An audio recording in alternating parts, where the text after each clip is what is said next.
super excited. I've been wanting to do this recipe since I got the new book of canning and preserving. I have tons of rhubarb every year and I pick it all summer long. So, you know, I've done a bunch of pie filling now and we use that on a regular basis. In fact, I've got some sitting out here because I'm going to do a recipe for you using your pie filling in something other than a pie.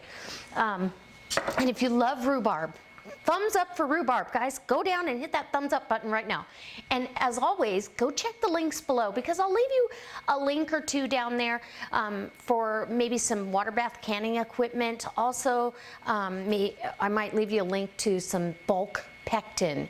You can get pectin in bulk a little bit cheaper than it is to buy it, and they call this bulk. But that being said, we're going to make rhubarb jelly. And rhubarb jelly, there's a jelly roll cake in here that you use some of the jelly in. I've got some fun squatty pint jars that I'm going to put this in because I know that once I open a jar, I'm going to cook with it, I'm going to glaze with it, and I'm going to use it. So I don't want half pint jars. They just, to me, that's not enough to do a good recipe. Or, yeah, you know what? And as a gift, I'd rather give a really cute jar with beautiful jelly in it. And we have the green variety. It's only pink down at the base, right where you pull it off the plant. And so we are going to use a little bit of food coloring, and if you're opposed to that, please feel free to leave it out. But I want it to have a pink hue. So you're going to need 10 cups of rhubarb. Now I know that I have more than 10 cups. This is an 8-cup measuring cup, and it's over that. But when you're out there picking, it's kind of hard to judge, and I don't want to waste any of it. So you're going to put all your rhubarb into a heavy Dutch oven, and I use my cast iron enamel Dutch oven for jellies and stuff like this. It has an even cooking, and it works very well. And then you want to cook this down with a quart of water. So that's what we're going to do. Once it comes up to a boil, it's going to simmer on the stove, a good hard simmer, for 20 minutes, and then we're gonna get out the jelly bags. So I'll be back when we're at that spot. Okay, so now the next step after it simmers for 20 minutes is to go ahead and strain it. And it can strain, they say not to push it through. Now I've got a jelly bag here.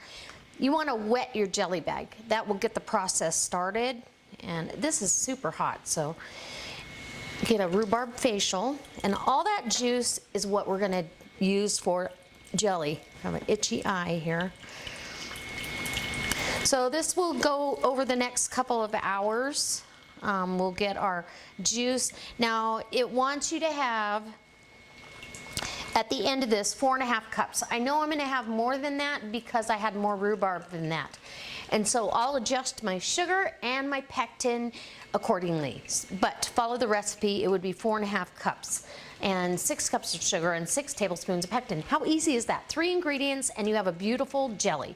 Now, like I said, this liquid's pretty clear and I want it to have some hue to it, so when I put it back in the pot to simmer, it will get a little bit of food coloring.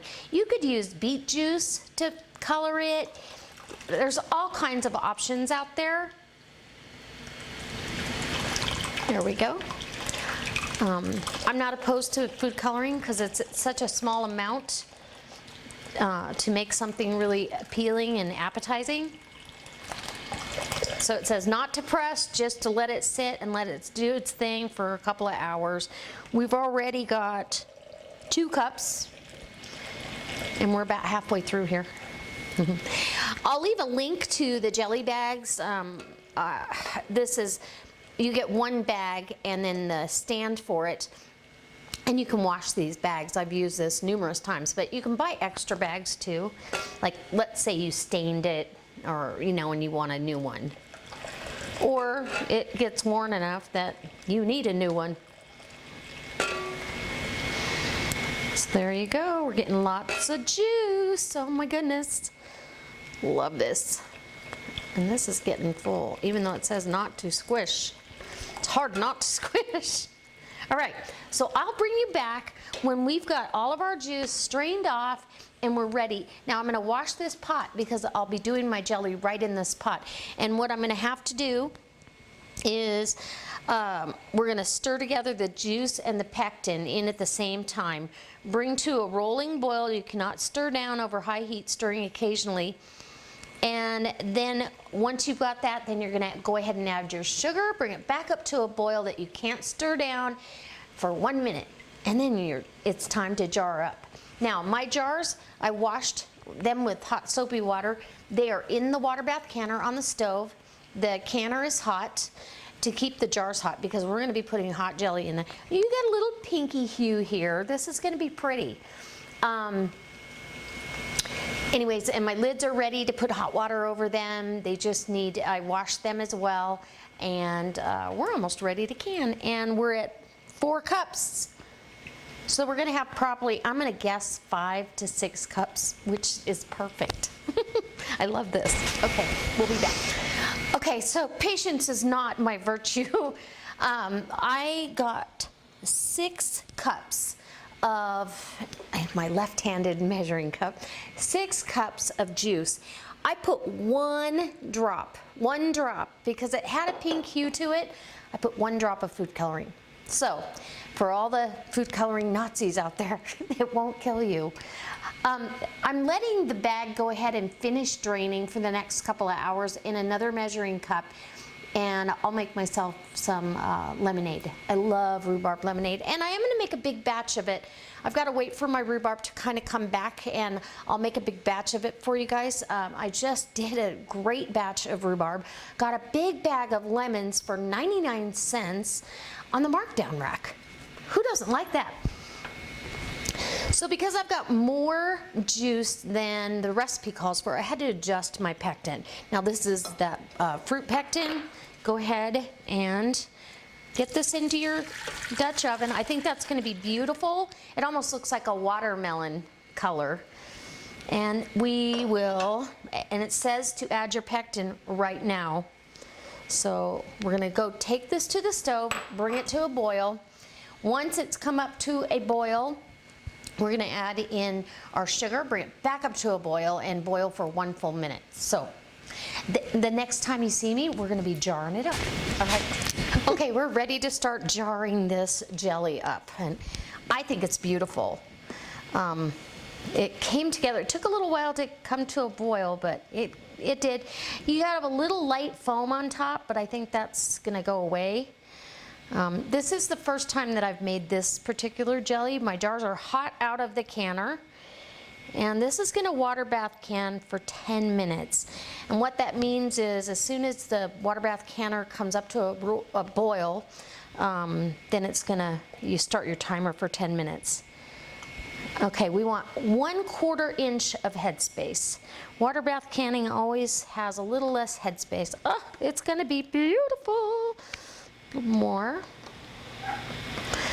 Okay, and we're on to the next jar. I'll bring in close so you can see how beautiful this is. Go ahead and wipe the rim, grab a lid and a ring. Whoa. And this is going to go rest in the canner, and it's beautiful. Okay, so this jar is going to go into the canner. This one here, we're going to go ahead, and I can feel the jelly starting to get thicker as it sits here. So that's a good thing. And isn't that beautiful? Ah, it's just gorgeous. I'm super excited to use this in a few recipes. And a little bit more. And I am going to skim some of that foam off the top for the rest of the jars.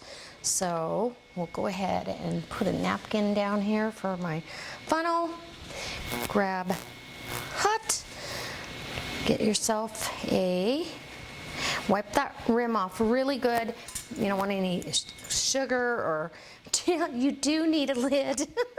I'm so focused on getting that ring on. Oh, that's funny. Okay. Fingertip tight, done. In the canner it goes, and I'll bring you back when we're all done.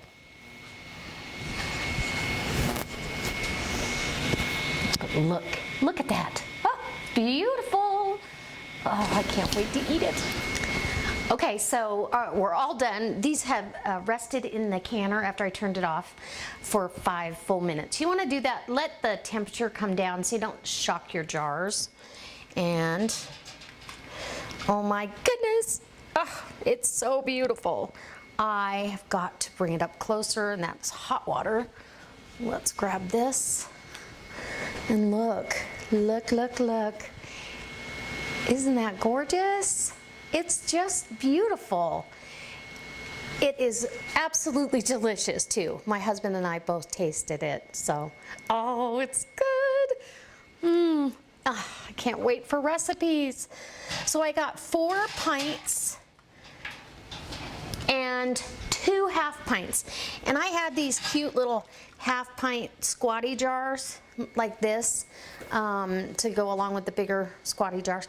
These make a great gift because somebody that would want this for, let's say, bagels or something may not need a big jar, or maybe they live by themselves and they don't need a full pint jar. But I have a client who absolutely loves anything I make that's rhubarb, and she'll want the big jars. So I'll have to tell her I only made 2. Okay, so 2 of these and 4 pints. And it's absolutely beautiful. 1 drop of food coloring and you're good to go. Alrighty there. That's my canning session for today. And I hope that this inspires you to try your hand at home canning. It's so rewarding, and what a great way to use up excess rhubarb out of your garden without having to do a whole lot of extra ingredients. So the cost on this was very minimal. Really all it cost me was some sugar, and pectin. And pectin's not cheap.